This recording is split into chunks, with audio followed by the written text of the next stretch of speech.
au terrain d'exercice vous est présenté par les fers M2 de TaylorMade. Avec les fers M2, rehaussez votre jeu. On a toujours considéré le putting comme étant un jeu en lui-même.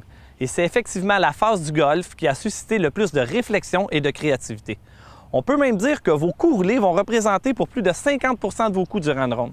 Voici 3 exercices pour devenir un as du coup roulé court, sur courte distance. Premièrement, il est très important de toujours se positionner de la même manière. Pour cela, revérifiez votre PGA, votre posture, votre grip et votre alignement. Le poids est réparti à égalité sur les 2 pieds, les mains au-dessus ou légèrement en avant de la balle. Les épaules, hanches, genoux et les pieds sont parallèles à la ligne de jeu. Les yeux se doivent d'être au-dessus ou un tout petit peu à l'intérieur de la balle. Pour éviter une action trop importante des poignets, le club doit être placé dans le creux de la main gauche, pour les droitiers, de façon à ce que la tige soit alignée avec l'avant-bras. Les 2 pouces reposent sur le dessus de la grippe. Pour contrôler votre alignement, vous pouvez faire une ligne droite sur votre balle et l'aligner sur la ligne de jeu.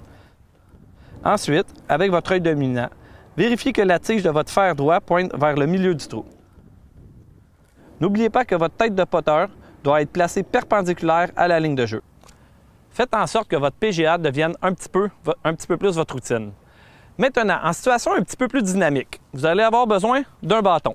Je vois de nombreux golfeurs qui, lorsqu'ils exécutent un coup roulé de courte distance, bougent beaucoup le bas du corps.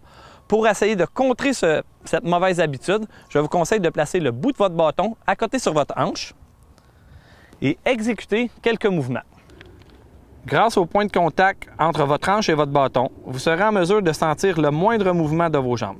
Si vous détectez du mouvement, continuez de vous entraîner jusqu'à ce que le bâton reste parfaitement immobile. Et finalement, le dernier exercice est plus un exercice où on va développer notre sensation que de travailler sur la pure technique. Pour moi, une partie difficile au coup roulé est le bon dosage des coups. Il faut éviter de se laisser envahir par la pure technique et se concentrer un petit peu plus sur la cible. Un peu comme Jordan Spieth le fait. Il faut regarder le trou lorsqu'on va exécuter notre mouvement. En tenant le fer droit avec ma main droite, j'oriente la face de mon fer vers la cible. Je place ma main gauche et je regarde ma balle. Je tourne ma tête vers le trou. Mon esprit est focalisé à 100 % sur ma cible. C'est quelques-uns des exercices que l'on peut faire sur le verre. Mais n'oubliez pas, le plus important, c'est d'y passer du temps, mais du temps de qualité. Bonne pratique et bon golf!